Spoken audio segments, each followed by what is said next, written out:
Jakobus hoofstuk 1.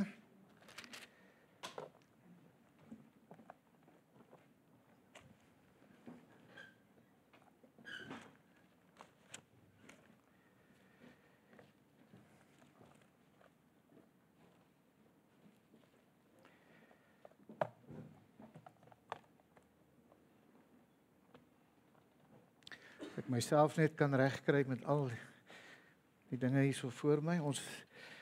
Ons gaan voort met ons studie uit Jakobus uit. Nou, wanneer 'n mens, en vir die van u wat dalk al daar by Israel was, en as julle nog nie daar was, wil ek dit aanbeveel, maar vir die van u wat al daar by Israel was, as jy hier van die Olyfberg afklim, van op die westerkant van die Olyfberg, en nou lê Israel, die ou stad, daar is die ou muur daar voor jou, lê nou voor jou so. Nou so halfpad af teen die westerkant van die Olyfberg, en net so vir interessantheid, dit is hier op die Olyfberg waar Christus sy voete gaan kom neersit wanneer hy weer kom. En hy gaan hierdie pad weer afstap na Israel toe, na Jerusalem toe, wanneer hy in die stad ingaan, soos wat ons glo by die oospoort wat hy gaan ingaan. Maar wanneer 'n mens nou so halfpad afstap, dan kom jy by 'n hek aan die regterkant. En as jy daar indraai, dan sodra jy ingedraai het, is daar sulke klein stoortjies hier op die regterkant. So 'n bietjie verder is wat hulle noem dit die kerk van die traandruppel. En dit is waar Christus gestaan het toe hy oor Jerusalem gekyk het en geween het oor Jerusalem. Maar wanneer 'n mens in daardie stoortjies kyk, dan sien ons 'n klomp sulke klipkassies. En daardie klipkassies word genoem, in Engels is dit 'n ossuary. Eenvoudige gedagte van dit is maar net 'n bone box. So wat gebeur het is, hulle het die mense se bene in hierdie kassies geplaas wanneer hulle dit finaal begrawe het. Want die liggaam was eers in 'n graf gesit gewees, waar hy dan so plus minus 2 jaar gelê het, totdat hy heeltemal ontbind het, daai liggaam heeltemal ontbind het, en dan het hulle die bene bymekaar gemaak en in so 'n kassie gesit. Nou daai kassie is net groot genoeg vir die langste been van die mens wat jou, ek dink is die femur, jou bobeen in jou been. Dis hoe lank daai kassie was. Dan was al die bene in daardie kassie gesit en dan was hulle later begrawe gewees. Nou, 'n baie interessante ding is dat in 2002 het hulle so 'n kassie ontdek. Baie belangrike, interessante ontdekking wat hulle gemaak het. Hulle het so 'n kassie gekry met die inskrywing Jakobus, seun van Josef, broer van Jesus. Nou natuurlik was dit so dat daar is baie kontroversie of dit nou 'n namaaksel is dit nou reg, het die persoon dit net daarin geskrywe om nou meer geld te maak of wat ook al. Maar verdere navorsing het aan die lig gebring dat hierdie spesifieke klipkassie met die naam Jakob op hom, kom uit dieselfde grond wat hulle noem die Talpiot grafte. Nou die Talpiot grafte is waar hulle ook sulke klipkassies gekry het met die name van Josef en Maria en die ander broers van Jesus wat hulle dan geïdentifiseer het as die graf van Josef en Maria en sy familie. Nou, hoewel Jakobus se kassie, hierdie kassie wat hulle van Jakobus ontdek het, nie bene ingehad het nie, het hulle tog stukkies been, hulle het beensplinters in hierdie kassie gekry, wat hulle nou nog verder ondersoek. En daardie toetse is nog besig om verder te gaan, maar as dit Jakobus se bene is wat in daardie kassie is, en ek moet eerlikwaar sê, as 'n mens gaan kyk na die navorsing wat hulle reeds gedoen het, is daar geen rede om te dink dit is nie sy bene nie. En as dit sy bene is, dan is dit die bene van die man wat hierdie brief geskryf het, wat ons bestudeer vandag. En om hierdie brief reg te verstaan, om werklik agter die hartklop van Jakobus te kom oor hoekom hy hierdie brief geskryf het en wat dit is, wat is die doel van hierdie brief, dan moet ons die man Jakobus verstaan. En daarom gaan ons kyk vandag na 4 sleutels tot die verstaan van Jakobus. 4 sleutels tot die verstaan van Jakobus. Ons sal gaan kyk na, eerste van alles is, wie is hy? Jakobus 1 vers 1, en dan gaan ons verder kyk na, aan wie skryf hy? Met ander woorde, wie is die lesers van sy boodskap? En dan sal ons derdens kyk, wat sê hy vir hulle? En dan laastens vandag sal ons kyk na watter oplossing gee hy vir hulle. Want al vier hierdie sleutels wat ons na gaan kyk, gaan ons help om die res van die brief te bestudeer en dit te verstaan en agter te kom, wat is die hartklop van Jakobus en wat is dit wat die Here van ons verwag wanneer ons hierdie brief bestudeer? So kom ons begin heel eerste van alles by die gedagte van wie is hy? Wie is Jakobus? Jakobus 1 vers 1 sê, Jakobus, 'n diensknegt van God en die Here Jesus Christus. Aan die 12 stamme wat in die verstrooiing is, groete. So hy sê net Jakobus, 'n diensknegt van God en die Here Jesus Christus.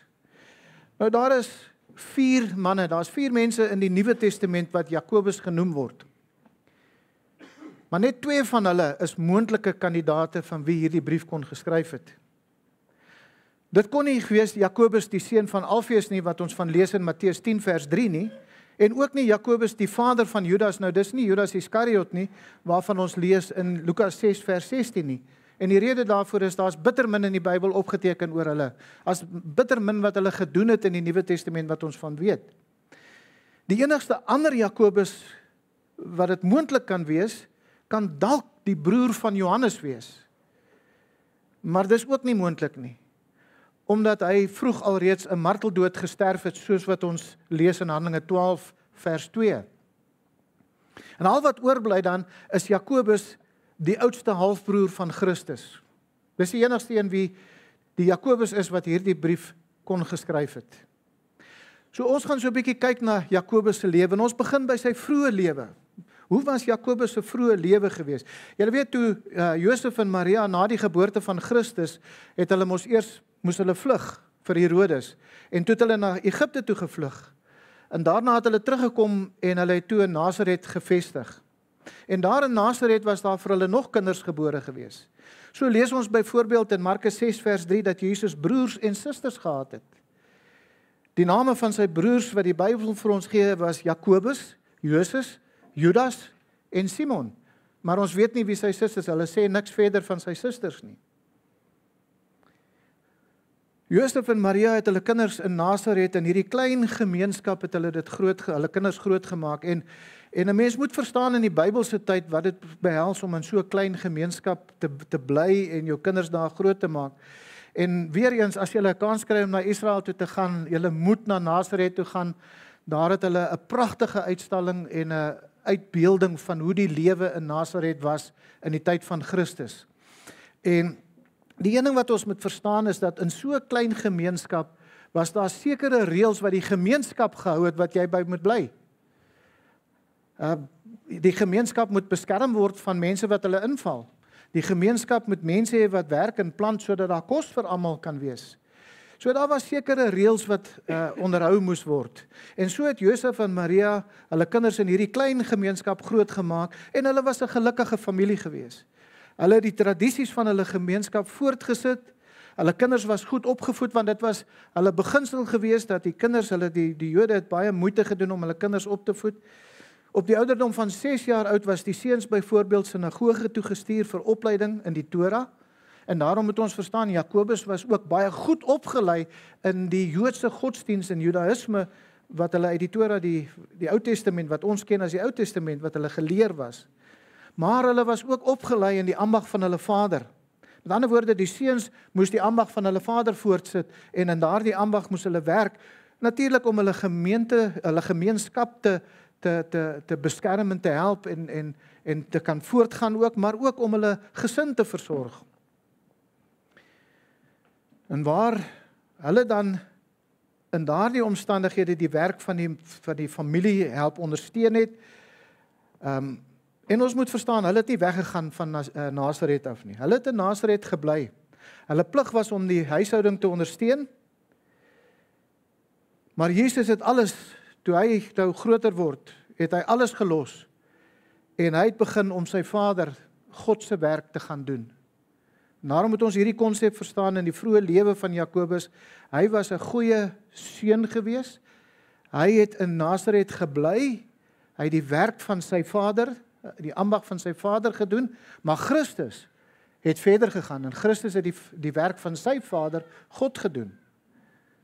So kom ons dink net 'n oombliekie hoe dit moes gewees het om vir Christus as 'n ouboet te gehad het.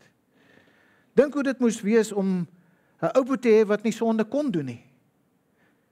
Dink hoe dit moes wees om 'n ouboet te kon gehad het wat nie ongehoorsaam kon gewees het nie. En soos ek ouers ken, ek is immer self ook 'n ouer gewees en is, ons kan nie help om te vergelyk nie. Hoeveel keer was jy aan die oor gegryp gewees en getrek en gesê, hoekom kan jy nie soos jou ouboet wees nie? En dink wat het dit in Jakobus se hart verwerk of bewerk, elke keer wanneer hy ongehoorsaam was in 'n huis waar sy ouboet nie ongehoorsaam kon gewees het nie. Nou ons weet nie wat het Josef en Maria vir hulle ander kinders geleer oor wie hy is nie en die hele agtergrond van Christus se geboorte nie. Ons weet nie wat hulle vir hulle ander kinders gesê het nie. Wat ons wel weet is dat hy was vir hulle net nog 'n mens gewees. Hy is hulle boetie gewees. Hy was net soos hulle gewees. En daarom sien ons dan ook dan in hierdie huishouding, terwyl Christus geweet het wie hy is, het sy broers nie geweet nie. Hulle was ongelowig gewees. Ek maak julle Bybels oop by Matteus hoofstuk 13. Matteus hoofstuk 13 en ons lees saam daar vanaf vers 54 af. Matteus 13 vanaf vers 54. En Matteus skrywe vir ons daar en hy vertel vir ons hierdie gedagte, hierdie verhaal en hy sê en hy het in sy vaderstad gekom en hulle geleer in hulle sinagoge sodat hulle verslaaf was en gesê het, waar kry hy hierdie wysheid en kragte vandaan? Dis nou Christus wat begin leer het later aan toe hy ouer word. In vers 55, is hy nie die seun van die timmerman nie? Is die naam van sy moeder nie Maria en die van sy broers Jakobus en Joses en Simeon en Judas nie? En sy susters, is hulle nie almal by ons nie? Waar kry hy dan al hierdie dinge vandaan? En hulle het aanstoot aan hom geneem, maar Jesus sê vir hulle, 'n profeet is nie ongeëerd nie, behalwe in sy vaderland en in sy huis. En hy daarvan wie hulle ongeloof nie baie kragtige dade gedoen nie. So ons sien, Jakobus het nie in Christus geglo nie. Christus sê vir hulle, dat 'n profeet is nie ongeëerd nie, behalwe in sy vaderland en in sy huis. En wanneer hy hier van vaderland praat, dan praat hy nie van die hele Israel nie. Hy praat van Nasaret, in die plek waar hulle groot geword het. En hy sê, 'n profeet is nie ongeëerd nie, behalwe, met ander woorde, hy sê, tussen sy mense gaan hulle hom nie eer nie, hulle gaan nie in hom glo nie. En veral nie die mense van sy huis nie. En daarom het hulle aanstoot geneem aan hom. Nou, hoekom het hulle aanstoot geneem aan hom? Hoekom dink hulle, het hulle aanstoot geneem aan hom? Trotse verontwaardigheid is seker die antwoord wat in ons gedagte opkom, want vers 56 sê, is hulle nie almal by ons nie? Is hulle nie almal by ons nie? Nou, as jy in Nasaret groot geword het, het jy in Nasaret gebly, jy het nie uit Nasaret uitgegaan nie. Jy is daar gebore, jy het daar groot geword, jy het daar getrou onder die mense van Nasaret. En in daardie dae, in daardie tyd het hulle redelik jonk getrou, as jy so 17, 18 jaar oud is, het jy gaan trou. Is nie 'n verskoning om vandag op daai ouderdom te gaan trou nie. Maar Nasaret is 'n arm gemeenskap gewees en as jy daar bly, dan kry jy nie idees van om groot aansien te ontwikkel en skares mense te trek wat jou gaan agtervolg en celebrity status te kry nie. En jy gaan beslis nie in sinagoges en ander sinagoges en gaan praat en gaan preek daar om mense se aandag te trek en om mense agter jou aan te trek nie.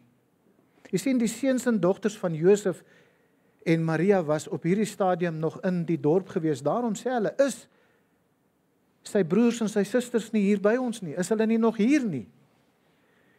Jy sien, hulle het die regte ding gedoen in die gemeenskap se oë. Hulle het die ambag van hulle vader voortgesit. Hulle het getrou, hulle het naby hulle ouerhuis gebly, soos wat terloops net al ons ouers hoop ons kinders gaan doen, is om naby hulle ouerhuis te bly, nie ver heen weg te trek en ons te los nie. In Christus se broers en susters het die regte ding wat die gemeenskap betref, die regte ding gedoen. Maar Jesus het nie ingepas nie.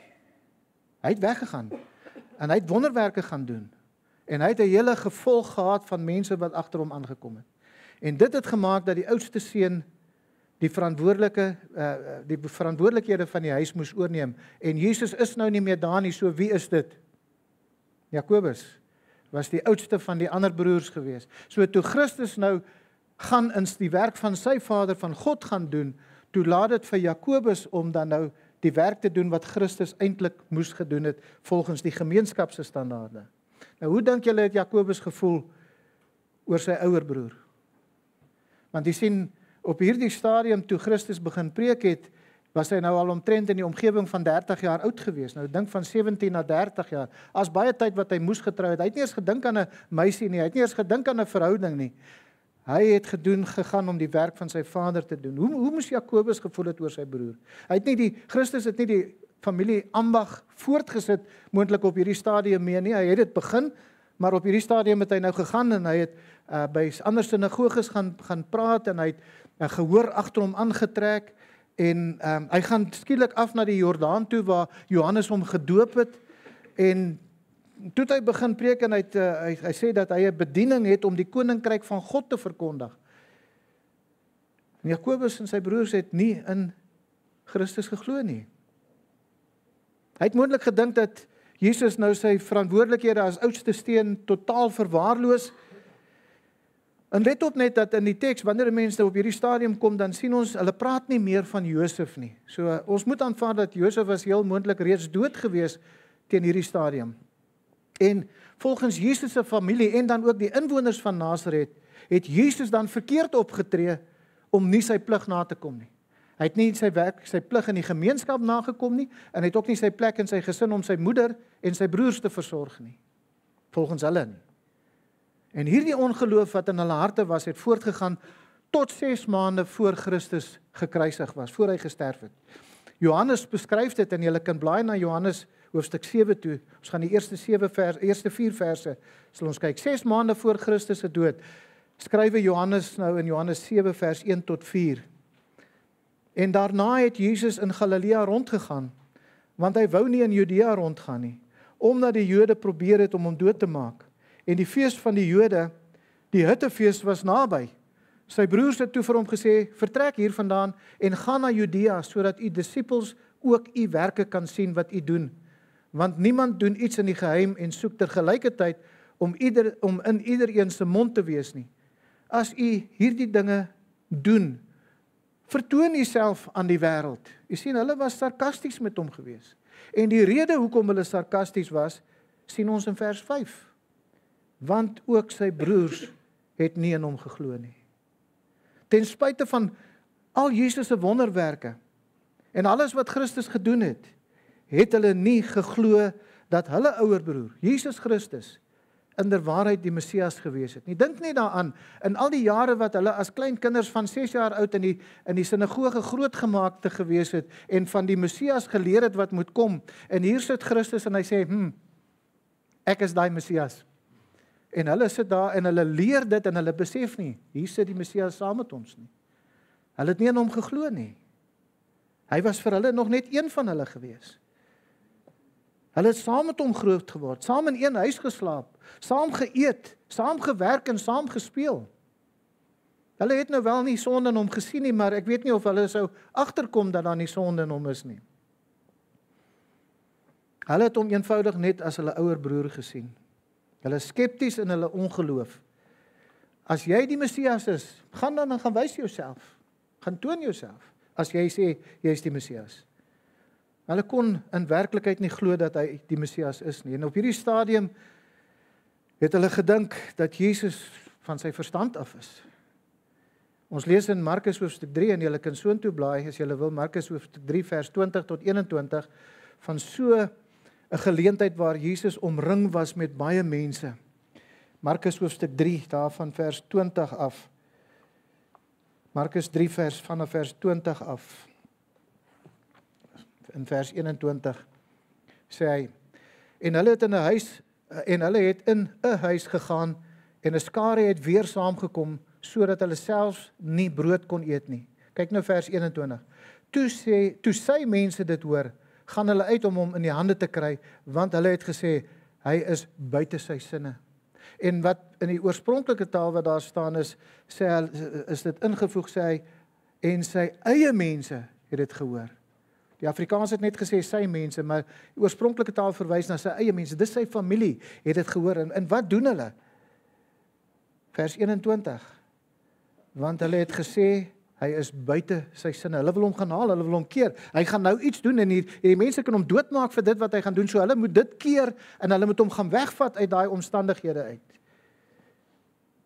Hulle het gedink hy het sy verstand verloor. En Jakobus dink op hierdie stadium dat Jesus betrokke raak in een of ander fanatieke kultusgodsdiens. En hy dink dat Jesus moet net huis toe gebring word en hy moet maar net 'n warm bord kos gegee word en dan gaan alles weer reg wees. Maar jy sien, dit was op hierdie gebeurtenis en dit was tydens hierdie gebeurtenis wat Jesus iets gesê het wat moontlik vir Jakobus diep in sy hart getref het. En dis net in hierdie teks, dis net hier wat ek dink wat die sleutel tot die verstaan van die brief van Jakobus is, wanneer ons Jakobus verstaan. Wat Jesus op hierdie dag gesê het in die ore van Jakobus, met ander woorde wat Jakobus gehoor het, toe hy nog nie in Christus geglo het nie. Onthou, dit was voordat hy tot bekering, voordat hy in Christus geglo het, en wat Christus gesê het en wat Jakobus gehoor het, op hierdie dag dink ek is die sleutel van die verstaan van die brief van Jakobus. Dit is die hart van Jakobus se brief. En ek is seker, dit moes vir Jakobus kwaad gemaak het. Dit moes hom diep in die hart getref het. En wat was dit gewees? Blaai na Markus 3 vers 31, is net oor die bladsy as jy nog by Markus is. Markus 3 vers 31 tot 35. En hier lees ons, sy broers en sy moeder het toegekom, en terwyl hulle buite staan, stuur hulle na hom, om hom te roep.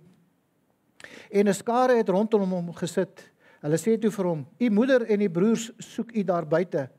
En hy antwoord hulle en sê, wie is my moeder of my broers? En hy kyk rond na die wat rondom hom sit, en sê, daar is my moeder en my broers, want elkeen wat die wil van God doen, die is my broer en my suster en my moeder. So, wat dink julle, wat was dit wat Jakobus gehoor het? Jakobus en Joses en Simon en Judas is daar saam met Maria. En hulle dink, maar ons is sy broers. Hoekom sê hy dan nou, ons is nie sy broers, en mense wat die wil van God doen is sy broers, maar ons is mos sy broers. Want Christus sê vir die skare, weet julle wie regtig my broers is? Weet julle wie regtig my familie is? Weet julle regtig wie my ma is? Christus sê, hulle wat my bloedverwante is nie my ware familie nie.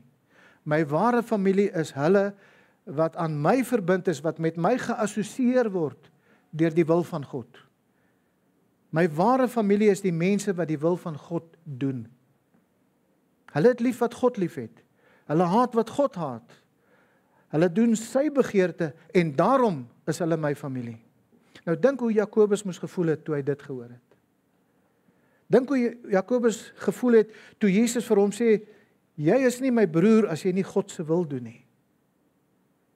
Ek dink dat hy daardie dag besluit het om in ons taal vandag om vir Christus af te skryf, sy broer af te skryf, om hom weg van hom af te hou, omdat daardie woorde het vir Jakobus seer gemaak in sy hart. Maar nou lees ons hier in Jakobus, en hier skryf hy vir ons hierdie brief, wat het verander? Hoe het Jakobus gekom van om sy broer op 'n afstand te hou, tot om hierdie brief te skryf, en hy sê in hierdie brief wat ons dan bestudeer vandag, as hy sê, dienskneg van die Here Jesus Christus. So kom ons kyk na Jakobus se bekering, die bekering van Jakobus. En ek glo dat ons Jakobus se bekering sien in 1 Korintiërs hoofstuk 15. So julle kan blaai na 1 Korintiërs hoofstuk 15 toe. 1 Korintiërs hoofstuk 15 is wat ek glo, waar ons sien waar Jakobus se hart verander het. Jakobus hoofstuk 15, en julle kan gaan daar vanaf vers 4 af, sê ons, en hy begrawe is, dis nou toe Christus begrawe is, en dat hy op die 3de dag opgewek is, volgens die skrifte, en dan vers 5, en dat hy aan Sefas verskyn het, dit is nou Simon Petrus, né? Daarna aan die 12, daarna het hy verskyn aan oor die 500 broeders te gelyk, waarvan die meeste nou nog lewe, skrywe Paulus, maar sommige al ontslaap het. En kyk nou vers 7, daarna het hy verskyn aan Jakobus, daarna aan die apostels, en laaste van almal het hy aan Paulus verskyn. Jy sien hier in 1 Korintiërs 15 vers 7 kom Christus na sy opstanding en hy het 'n unieke, spesifieke ontmoeting met Jakobus. Hoekom dink julle is dit belangrik? Want Jakobus, wat ons nou leer ken het, word later die leier van Jerusalem, van die kerk in Jerusalem. En ek wonder wat het Christus vir Jakobus op daardie dag en daardie ontmoeting, toe Christus aan hom verskyn het, wat het Christus vir Jakobus gesê? 'n Mens kan net spekuleer daaroor, ons kan nie weet nie, maar miskien is dit 'n ontmoeting soos wat Christus met ongelowige Thomas gehad het. Ek weet nie, ons kan net bespiegel daaroor. Maar ek dink dat Jesus hom liefdevol gekonfronteer het met sy ongeloof. En ek dink dat toe Jakobus sy ouboet weer lewendig sien nadat hy doodgemaak was, het hy hom vasgegryp, hy het hom aangeraak, hy het hom gesien en hy het gesien, maar dit is my broer. En hy is my Here en my God. Ek dink dat hy moes gedink het, vir 30 jaar was ek nie 'n broer vir Jesus gewees nie. Ek het 30 jaar nie die wil van my Vader gedoen nie, want hy was in die sinagoge grootgemaak gewees. En die sinagoge het hulle geleer dat hulle verwag 'n Messias. En as jy nie die Messias aanvaar nie, dan verwerp jy God. En ek dink Jakobus moes besef het, ek het vir 30 jaar het ek eintlik nie die wil van God gedoen nie, terwyl ek gedink het ek het dit gedoen. Ek dink hy moes gedink het dat ek weet dit, want ek het al hierdie tyd het ek sy seun verwerp en daarom het ek God verwerp. Ek dink Jakobus moes gedink het, ek het op my eie godsdienstigheid vertrou. Ek het op my eie godsdienstige werke vertrou. Ek het vertrou op die gedagte dat ek 'n goeie seun van Nasaret was. Ek het vertrou op die feit dat ek gereeld sinagoge toe gegaan het. Ek het gedog dat ek 'n eerbare seun was wat die tradisie voortgesit het. En jy weet, nou verkrummel al daardie uiterlike godsdienstigheid toe hy Christus in lewende lywe gesien het en geweet het, dit is my Messias. Dit is my Here en my God en my Verlosser. En ek glo dat in daardie oomblikke het hy sy sonde en dat hy nie God se wil gedoen het tot op daardie stadium nie, het hy bely en hy het dit erken en hy het daar vir Christus as sy Verlosser ontvang. Jakobus het van daardie oomblik af homself nie meer as die halfbroer van Christus gesien nie, maar as Jesus se volgeling. En daarom noem hy homself Jakobus, 'n diensknegt van God en die Here Jesus Christus. Onthou, dis dieselfde wat Judas ook gedoen het toe hy die brief Judas geskryf het, soos wat ons laas keer gehoor het. Maar hoe het Jakobus nou van sy bekering af, want ons weet as ons bekeer is, dan moet daar 'n groei daarna plaasvind. Jy's nie net bekeer en geparkeer nie. Jy moet ook groei. So, hoe het Jakobus nou gegroei en wat is die groei van Jakobus? Soos Paulus gaan Jakobus van 'n baba tot 'n kerkleier in 'n baie kort rukkie. Ons weet wie die leier van die kerk in Jerusalem was aan die begin, dit is Petrus, in die begin van die Handelinge-boek. Maar in hoofstuk 12, toe Petrus uit die tronk losgelaat is, toe sê hy vir die mense in die gemeente daar, toe sê hy vir hulle hoe die Here hom losgelaat het uit daardie tronk uit. En dan sê hy in Handelinge hoofstuk 12 vers 17 hierdie woorde. Verskoon tog. Gaan vertel dit aan Jakobus en die broeders. Jy sien, dit is hierdie Jakobus, die broer van Jesus. Want onthou, die ander Jakobus is toe doodgemaak. In Handelinge 12 vers 2 het hulle hom doodgemaak. So as hy sê, gaan sê dit aan Jakobus, dan is dit hierdie Jakobus wat hierdie brief geskryf het. En ons sien weer in Handelinge 15, toe die raad gesit het in Jerusalem oor die kwessie van wat met hulle met die heidene doen wat gelowig geword het. Wie was die gesag gewees wat die laaste sê gehad het? Jakobus. En ons sien in Handelinge 15 vers 13, dat dit dus hierdie Jakobus is wat die gesag gehad het. Later in hoofstuk 21, toe Paulus na Jerusalem kom, is hulle bekommerd dat daar 'n opstand sal wees, en dit is Jakobus wat vir Paulus sê, skeer jou kop sodat hulle kan sien dat jy nie 'n probleem met die wet het nie. Maar die vraag wat ons vir onsself moet vra op hierdie stadium, het Jakobus hierdie posisie as herder van die gemeente in Jerusalem gekry omdat hy 'n familielid van Jesus is? Nee. Dit was omdat hy 'n geestelike familielid van Christus is. En omdat hy een van die mees ywerigste volgelinge van Jesus was in daardie tyd. En die sleutel om hom en sy brief te verstaan, is om daardie woorde van Christus te onthou. Wie is my broers en wie is my moeder? Hulle wat die wil van God doen. Jakobus het nou verstaan dat hy die wil van God in die alledaagse lewe moes doen. En daarom was hy een van die mees ywerigste leiers van die gemeente in Jerusalem geword. Hy het die naam gehad van Jakobus die regverdige. Hulle het hom ook genoem camel knees. En hy het sulke eelte knoppe om sy knieë ontwikkel van al die kere wat hy op sy knieë gegaan het om te bid. Hy was ywerig, hy het die wil van God gedoen. So die eerste sleutel is om te verstaan wat Jakobus was en wat hy geword het. 'n Doener van die wil van God. Maar die tweede sleutel is, aan wie skryf hy? Jakobus 1 vers 1, aan wie skryf hy? En daar sien ons Jakobus sê, aan die 12 stamme wat in die verstrooiing is. Nou die woord verstrooiing beteken letterlik om te saai, soos wat 'n mens saad sal saai. En Jakobus skryf aan die Joodse gelowiges wat moes vlug toe die Christene begin vervolg was daar in Jerusalem, in Israel. Nou dit het heel moontlik begin toe hulle Stefanus in Handelinge 7 gestenig het. Maar ons lees later in Handelinge 12 toe Herodes die Christene begin vervolg het en hoe hulle dan vir Jakobus die broer van Johannes met die swaard doodgemaak het. En dan lees ons in Handelinge 12 vers 3 en toe hy, en dit is nou Herodes, sien dat die Jode, dit vir die Jode welgevallig was toe hy vir Jakobus doodgemaak het, het hy verder ook Petrus in hegtenis geneem. En soos 'n veldbrand het die ortodokse Jode van daardie tyd die Christene begin vervolg, omdat hulle Christene geword het, omdat hulle Christus begin volg het. En daardie Christene moes vlug vir hulle lewe, hulle moes alles agterlaat en hulle moes oorbegin in 'n vreemde land onder vreemde mense. Jakobus verwys na hulle in Jakobus 2 vers 1, my broeders, laat julle geloof in ons Here Jesus Christus, die Here van die heerlikheid, nie wees met aanneming van die mens, die persoon nie. So met ander woorde, Jakobus skrywe aan Jode wat hulle tradisionele godsdienst gelos het en Christus begin volg het. En hulle was vervolg gewees en hulle moes gevlug het in allerhande ander lande in en onder vreemde mense ingelig het. En waar hulle heen gegaan het, het hulle gemeentes geplant, hulle het gemeentes gestig. So wat was Jakobus se las vir hierdie mense dat hy vir hulle wou skryf? Wat is dit wat so swaar op Jakobus se hart gedruk het, dat hy hierdie brief vir hulle geskryf het? Natuurlik, die Heilige Gees het hom gedryf om dit te skrywe, maar wat was Jakobus se hart gewees?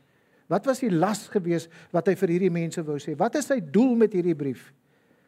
En weet, daar's mense in die kommentaarskrywer sê dat Jakobus het nie 'n struktuur nie. Dis maar net 'n Nuwe Testamentiese weergawe van die Spreuke van Salomo wat net 'n klomp moedse moenies vir jou gee nie. Hulle sê dit is maar net 'n klomp verskeie opdragte en vereistes vir Christene waarvolgens hulle moet lewe. En ek dink nie so nie.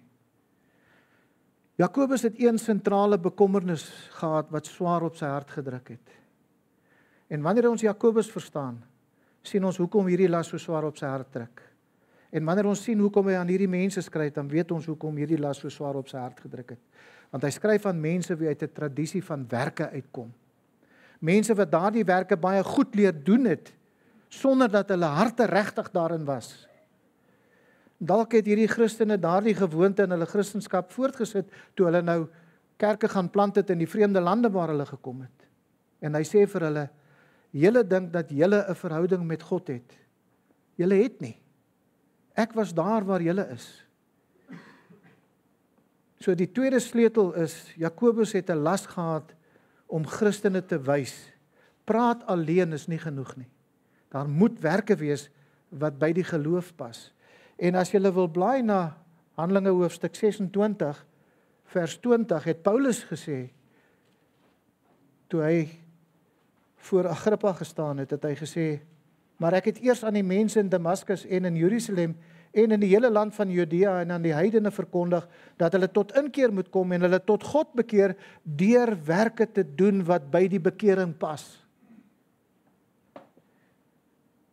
Dit was die tweede sleutel gewees, en dit bring ons by die derde sleutel, om die man Jakobus te verstaan, en dit is, wat sê hy? Hy het hierdie las vir hierdie Jode gehad, vir hierdie Christene gehad, maar wat is dit wat hy vir hulle sê? Kom ons begin met Jakobus 1 vers 16. As jy dit wil oopmaak, ons gaan nou 'n bietjie daar in Jakobus bietjie rondblaai. Kyk na hoofstuk 1 vers 16 waar Jakobus skryf: Moenie dwaal nie, my geliefde broeders. En dan weer aan die einde van die brief wat hy skryf daar in hoofstuk 5 vers 19 sê hy: Broeders, as een onder julle van die waarheid afgedwaal het en iemand hom bekeer. So die begin en die einde van hierdie brief praat Jakobus van hierdie gedagte van moenie dwaal nie. As iemand afgedwaal het en hom bekeer en iemand bekeer hom. Met ander woorde, dit is die hartklop wat Jakobus sê, moenie dwaal nie. En die woord wat hy in al twee hierdie verse gebruik word 39 keer gebruik om te beskryf, om in Engels nou to lead astray or to cause to wander, to go astray, to wander about, wat eenvoudig daarop maar net neerkom om te beteken om te verdwaal. Om net doelloos rond te dwaal, om te verdwaal dat jy nie meer weet waar jy is nie. En jy weet, Petrus, dink ek, en as ons na Petrus se woorde kyk, hy herhaal hierdie hartklop wat Jakobus hierso vir ons het in 1 Petrus 2 vers 25, wanneer hy sê, want julle was soos dwaalende skape, maar nou het julle teruggekeer na die herder en die opsiener van julle siele. So wanneer Jakobus sê, en wat hy vir hierdie mense sê, is moenie dwaal nie. Hy sê, deur werke wat nie in jou hart is nie te doen, om 'n uiterlike wette en 'n uiterlike assosiasie aan Christus te hê, is nie genoeg nie. Moenie dwaal nie, moenie julleself laat verdwaal nie, keer terug na die opsiener en die herder van julle siele. So Jakobus se opdrag is om nie te verdwaal in die doolhof van uiterlike godsdienstigheid en werke nie. Hy sê, ek was daar, ek het dit gedoen. Maar kyk in Jakobus 2 vers 18, en hier sien ons, maar iemand sal sê, jy het die geloof en ek het die werke, toon my jou geloof uit jou werke, en ek sal jou uit my werke my geloof toon. So Jakobus skryf omdat hy bekommerd is oor mense wat 'n verhouding, 'n assosiasie met God het, of met Christus het. En as Jode in Jakobus se geval, in ons geval vandag is dit goeie kerkmense, 'n goeie assosiasie met Christus het, is gedoop en gekatkeseer en voorgestel en aangeneem en alles. Hulle het al daardie assosiasie, maar hulle het nie die hart nie. Mense wat soos Jakobus 'n assosiasie het, Jakobus was 'n bloedfamilie van Christus gewees. Maar Jakobus se bekommernis is, dit was nie genoeg om die ewige lewe te verkry nie. En daarom skryf Jakobus, omdat hy wou hê dat mense moet weet, jy kan nie sê dat jy in Christus is, as daar nie 'n bewyse is nie.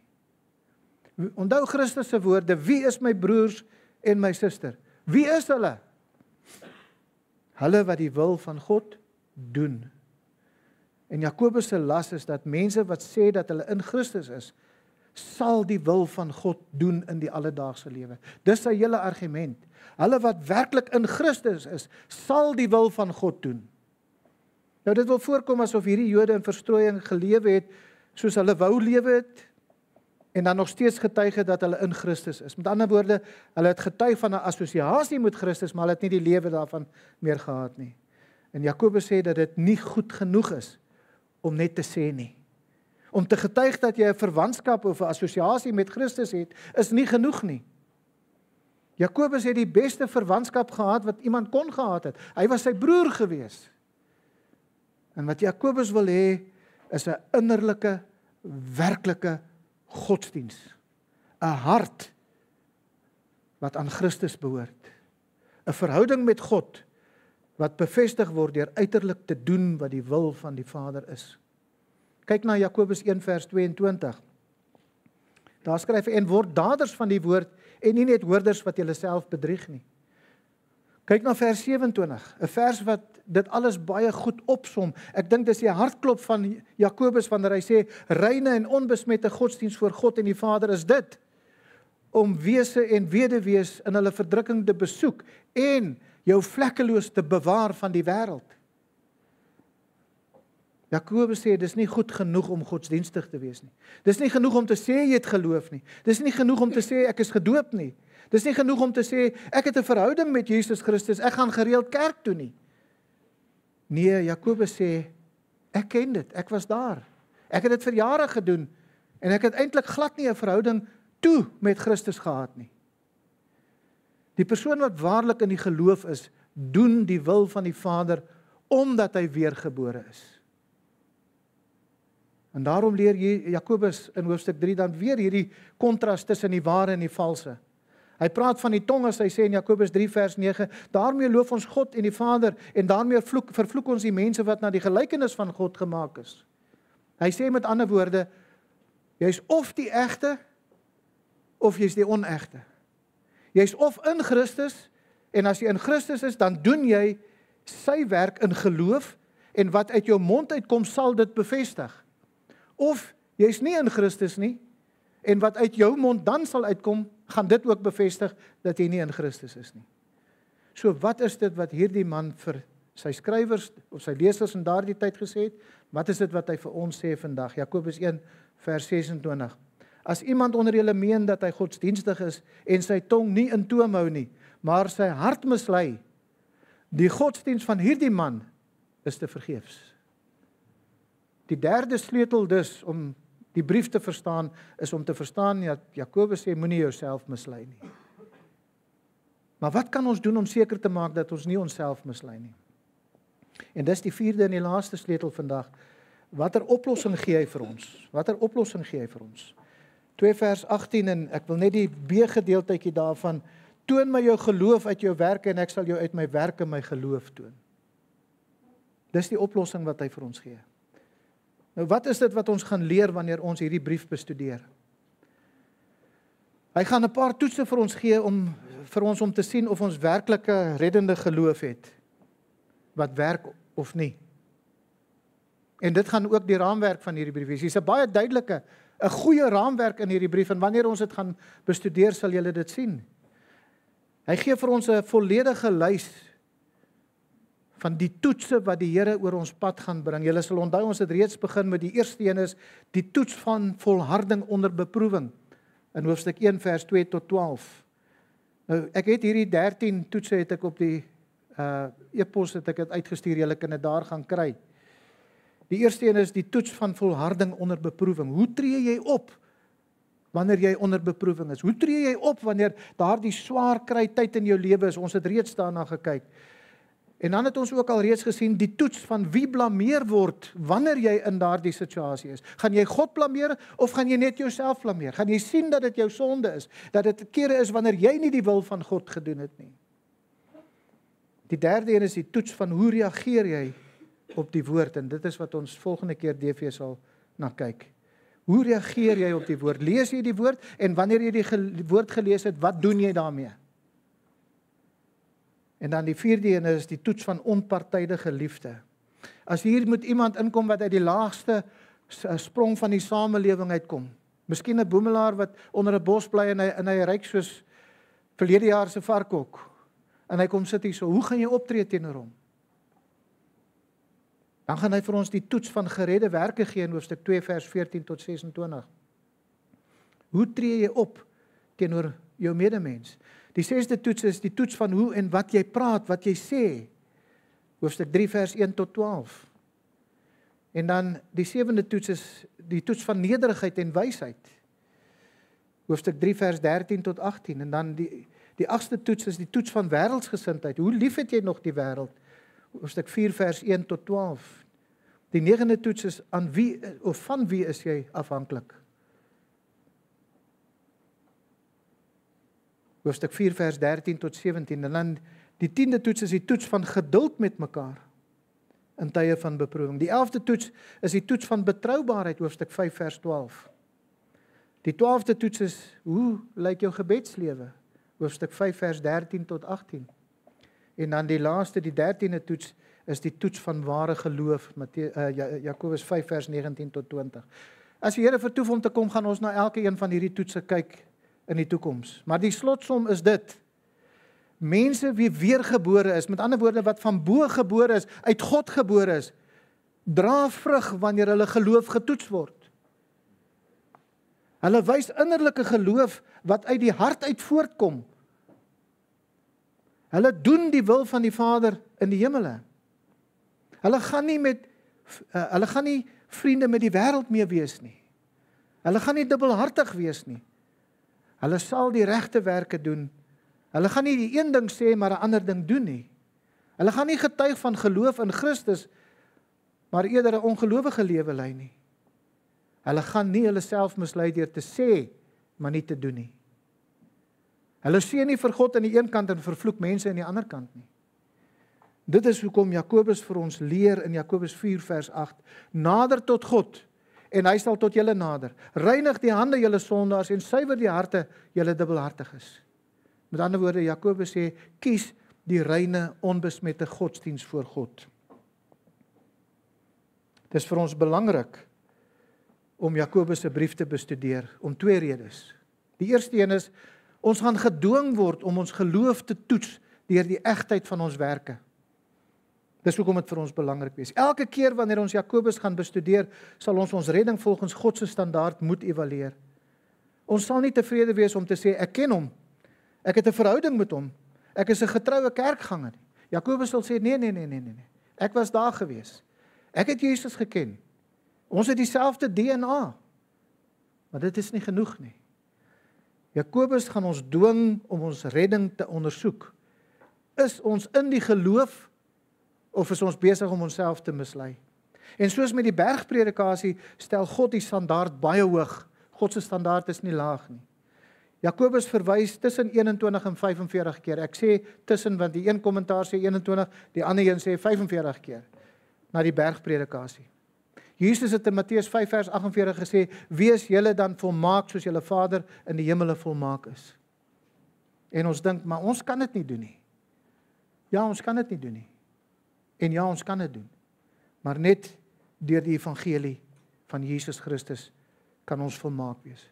Wanneer hy vir ons die krag gee om dit te doen. Kom tot Christus. Word gered sodat hierdie standaard ook jou standaard kan wees en dat jy dit kan uitlewe. Dis die eerste les wat ons uit Jakobus sal leer. Die tweede ene wat ons gaan leer, waarom dit belangrik is om hierdie brief te bestudeer, is ons sal praktiese wysheid en ook lering kry van hoe om God te behaag. Ons gaan deur praktiese beproewinge en versoekinge wat oor ons pad sal kom, leer hoe om ons tonge te beheer. Wat met ons geld te doen, hoe om konflik te hanteer en alles anderste van hierdie 13 toetse wat Jakobus vir ons gee. Ons sal dit alles op 'n wonderlike, praktiese manier in die alledaagse lewe leer wanneer God hierdie toetse oor ons pad bring, want hy gaan hierdie toetse oor ons pad bring. En hy sal reeds besig om dit oor ons pad te bring, want dit is hoe God jou en my heiligmaking bewerk. Hy gee vir ons die praktiese toets in die lewe. En daardie toets gaan ons egtheid van ons geloof bevestig, of dit gaan wys ons is besig om onsself te mislei. Een ding wat ons moet weet is, God gaan dit oor ons pad bring, sodat ons kan leer om sy wil te doen en nie net te praat nie. Die vraag wat nou beantwoord moet word, soos ons nou afsluit, het Jakobus die wil van God gedoen? En tydens sy lewe as leier van die gemeente in Jerusalem het hy die naam gekry, Jakobus die regverdige. Josefus en ook Eusebius vertel hoe hy gesterf het, en dis die oorlewering nou. En tydens die Paasfees in Jerusalem in daardie jare het die Fariseërs en die skrifgeleerdes na Jakobus toe gekom. Hy was wel geëerd gewees in Jerusalem. En hulle het vir hom gevra om op die tempel se dak te klim en van die tempel se dak af te verkondig dat hierdie hele leer omtrent Christus is onwaar. Hulle het vir hom gesê dat hulle moet verkondig dat Jesus is nie die Messias nie. En Jakobus het toe opgeklim op die tempel se dak volgens die oorlewering. En toe hy op die dak staan, toe verkondig hy, toe sê hy, Christus sit op hierdie oomblik in die hemel aan die regterhand van God.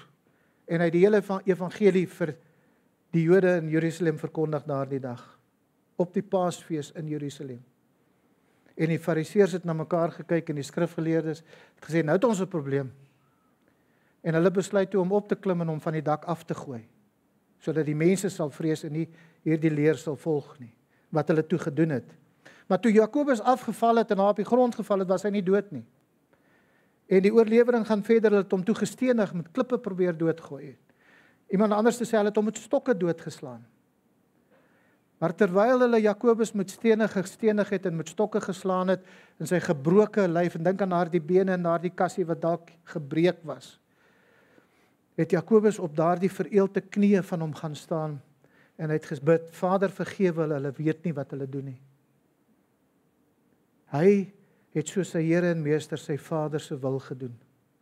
Hy het die Here se opdrag in die bergpredikasie gehoorsaam. En weet julle wat is daardie opdrag? Jy moet jou vyande lief hê. En hy het vir hulle gebid. Jakobus, 'n weergebore sondaar, was in sy laaste oomblikke steeds ywerig om volmaak te wees soos sy Vader in die hemel volmaak is. Laat hierdie wonderlike brief ook vir ons toets wanneer ons dit bestudeer.